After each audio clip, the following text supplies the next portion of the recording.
Je voulais aussi vous dire que j'ai posté une vidéo, un audio qui parlait du tawhid. J'essayais d'expliquer que la connaissance, l'application du tawhid était la clé de la réussite. Que sans le tawhid, nous n'étions rien ni personne. Et que sa méconnaissance et le fait que les gens ne le pratiquent pas, ne l'ont pas dans le cœur, est la cause de notre malheur. Suite à cette vidéo, un frère m'a écrit: Salam alaikum, il me demande comment se manifeste le tawhid. Comment savoir si vraiment le tawhid est imprégné en mon cœur? Quels signes ne mentent pas? Une phrase n'arrête pas de me trotter dans la tête, liée à un hadith, et fait très peur. Le hadith qu'il cite parle de quelqu'un qui prie, qui jeûne, accomplit de bonnes actions, mais qui sera perdant le jour de la rencontre avec Allah Azza wa Jal. Ceci est la question que le frère m'a posée. Sache, cher frère, que déjà le hadith, il n'est pas complet. En effet, le prophète sallallahu alayhi wa sallam a dit: savez-vous qui est l'homme ruiné? Ils répondirent: selon nous, l'homme ruiné est celui qui ne possède ni bien ni argent. Le prophète dit alors: dans ma communauté, l'homme ruiné est celui qui, le jour du jugement, viendra avec son actif, des prières, des journées de jeûne, des aumônes, mais qui aura par ailleurs insulté un tel, calomnié un autre, volé l'argent de tel autre, versé le sang de celui-ci et frappé celui-là. On lui prendra alors de ses bonnes actions pour les distribuer à ses victimes. Si elles ne suffisent pas à l'expier de ses péchés, on prendra alors des péchés de ses victimes et on les lui inscrira à son actif, puis on le jettera en enfer, rapporté par Muslim. Alors, tu veux savoir si le tawhid est dans ton cœur? Là, le prophète sallallahu alayhi wa sallam parle d'un homme qui fait de bonnes actions, mais qui à côté fait de mauvaises actions. Alors il perd tout, et plus encore, on lui rajoute une certaine part de ses victimes. Cher frère, toi qui chemines vers la lumière, toi qui essaies de te rapprocher d'Allah Azza wa Jal, qui espère le paradis, déjà, j'aimerais te dire, sache que je ne suis personne. Sache que je ne suis personne. Du moins, en matière de religion. Et sache aussi que le tawhid, c'est la porte du bonheur, qui s'ouvre dans ce bas monde et dans l'au-delà. Le tawhid, c'est la porte du bonheur qui s'ouvre dans ce bas monde et dans l'au-delà. Un univers rempli de trésors qui t'entourent chaque jour. Les questions que tu te poses là, elles sont légitimes.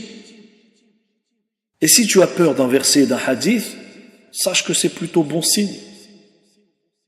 Cela montre et prouve que tu as la foi, subhanallah. Maintenant, le tawhid, tu dois l'apprendre et le mettre en pratique. Étudier les bons ouvrages avec des gens qui sont calés sur le sujet. De vrais savants, connus et réputés pour avoir la bonne guidée, ceux qui suivent la sunna, la voie de notre noble prophète Muhammad sallallahu alayhi wa sallam. D'autre part, ne laisse pas Shaitan jouer avec toi. Il faut craindre, c'est vrai, pour notre vie future.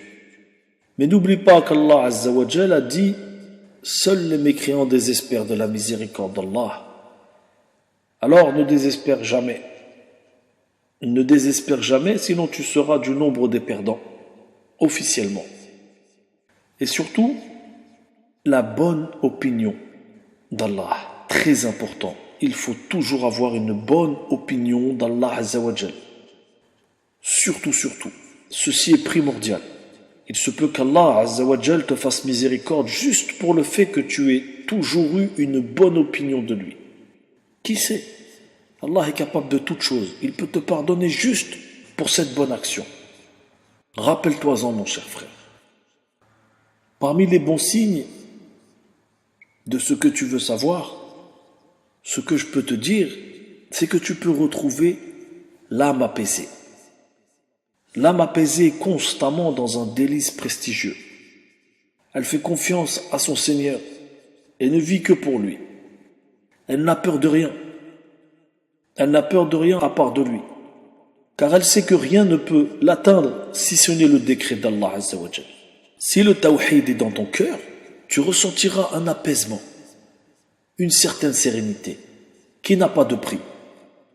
Si il y a angoisse, excitation, agitation, ouest-ouest, précipitation, alors c'est que quelque chose ne va pas en toi. Car lorsque l'on est imprégné du tawhid, le tawhid véritable et pur, nous sommes apaisés. Car nous savons que tout ce qui se passe autour de nous est un décret divin.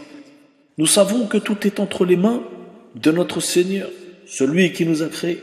Gloire et pureté à lui. Lorsque le véritable tawhid est dans ton cœur, ton souci n'est pas de savoir ce que tu vas manger ce soir, car ton âme prend son plaisir ailleurs. Sache-le. La preuve est que le prophète, sallallahu alayhi wa sallam, lorsqu'il rentrait chez lui, parfois il ne trouvait rien d'autre que du pain et du vinaigre, ou de l'eau et des dattes, ou bien parfois ni l'un ni l'autre.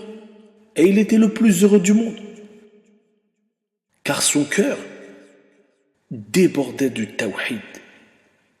Son cœur débordait de tawhid. Allah Azza wa Jal a mis entre lui et son prophète une connexion très intense, une source qui jaillit auprès d'Allah jusque dans le cœur du prophète sallallahu alayhi wa sallam directement. Ceci est une métaphore, bien sûr tu l'auras compris. Sache que c'est ce qui le rendait le plus heureux, la connaissance pure et la pratique du tawhid. L'acquisition et la connaissance du tawhid fera que tu seras heureux dans n'importe quelle situation. Rien d'autre n'aura d'importance à part Allah et tu seras heureux où que tu sois. Tu te sentiras le plus riche des hommes même si tu n'as qu'un vêtement et que tu dors à même le sol. Il y a des gens sur terre qui en ce moment même où l'on parle goûtent à ce merveilleux délice. Nous pourrions parler de ce sujet pendant des heures, des jours, des mois, des années, sans même finir, car la connaissance et la pratique du tawhid, c'est la connexion directe avec Allah. Et qui dit connexion, dit proximité d'Allah, le bonheur dans la vie assurée, et toutes les choses qui nous stressent dans cette vie, qui nous angoissent, qui nous rabaissent à un bas niveau, qui nous rendent faibles, c'est à cause du manque de connaissance du tawhid. Prends l'exemple d'un soldat qui part en guerre, torse nu avec un bâton dans les mains. Et prends un autre homme qui est sûr dans sa tête que rien ne pourra le terrasser s'il a Allah avec lui. Et qui a une combinaison impénétrable, et une lance très solide, et un bon cheval. Voilà où nous en sommes aujourd'hui. Nous sommes soit l'un, soit l'autre. Et il y a plus de gens qui sont comme le premier homme, nus avec un bâton dans les mains. C'est pour cela qu'aujourd'hui nous sommes réduits à cela. Nous les croyants, nous sommes comme le prophète, paix et bénédiction d'Allah Azza wa Jal a dit: les nations se rassembleront sur vous comme les affamés se rassemblent autour de leur plat. Nous avons demandé, ô messager d'Allah, cela sera-t-il dû au fait que nous serons peu nombreux? Il a répondu: en ces jours vous serez nombreux, mais vous serez comme l'écume au-dessus de la surface de la mer. Et Allah enlèvera la crainte et l'effroi des cœurs de vos ennemis. Et il placera al-wahn, la faiblesse dans vos cœurs. Nous avons demandé: et qu'est-ce que al-wahn? Il a répondu: l'amour de ce bas monde et le fait de détester la mort. Il y aura une époque où les croyants seront comme l'écume de la mer. Nous pensons être nombreux alors qu'en réalité, nous sommes très peu. Et la réussite dans ce bas monde et dans l'autre sera assurée lorsque le tawhid aura profondément pénétré ton cœur. Lorsque le tawhid a profondément pénétré ton cœur et y a fait pousser son jardin, ses fleurs, sache que le monde à ce moment-là, tu ne le verras plus comme les autres, comme avant. Et tu deviendras de ce fait automatiquement un étranger. Tu seras bizarre aux yeux des autres gens. Si nous avions la connaissance, la pratique du tawhid, et que nous l'inculquions à nos enfants nous nous rapprocherions des compagnons, même si ce ne serait qu'une approche lointaine, mais nous serions déjà mieux que là où nous sommes aujourd'hui. Mais comme tu le sais déjà, nous vivons une époque pleine de mensonges, de tromperies, de mirages. Nous vivons une époque où la technologie a commencé sa croisade, où il faut se l'avouer, nous prenons parfois plus de plaisir à manger une glace qu'à faire la prière. Ce cas existe, c'est catastrophique. Je ne généralise pas, bien sûr, et ce n'est qu'un exemple parmi tant d'autres. Mais je sais que les gens sincères comprendront et que les gens au cœur malade auront toujours une réflexion à faire. Voilà où nous en sommes, mon cher frère. Nous sommes à cette époque où les réseaux sociaux ont pris la plus grande place dans nos vies, où les croyants font des webcams entre frères et sœurs, s'envoient des photos et espèrent ensuite avoir un mariage rempli de bénédictions. Nous sommes à cette époque où les frères et sœurs dialoguent le plus librement du monde sur les réseaux sociaux, où tout ceci est devenu normal. Nous vivons à cette époque dangereuse, pleine d'illusions et de mirages. Moi, cher frère, je ne suis personne. Je ne pourrai pas répondre à ta demande comme il faudrait. Mais tu peux demander à des savants éminents. Tu peux demander à des frères autour de toi de contacter des grands savants qui pourront te répondre le plus simplement du monde avec les paroles sages qu'il faudra, avec des paroles justes, des paroles de vérité. J'espère t'avoir aidé en tout cas. J'espère avoir été la cause d'une bonne réflexion. Le bien provient d'Allah, mais le mal provient de nos âmes. Qu'Allah ait pitié de nous. أشهد أن لا إله إلا الله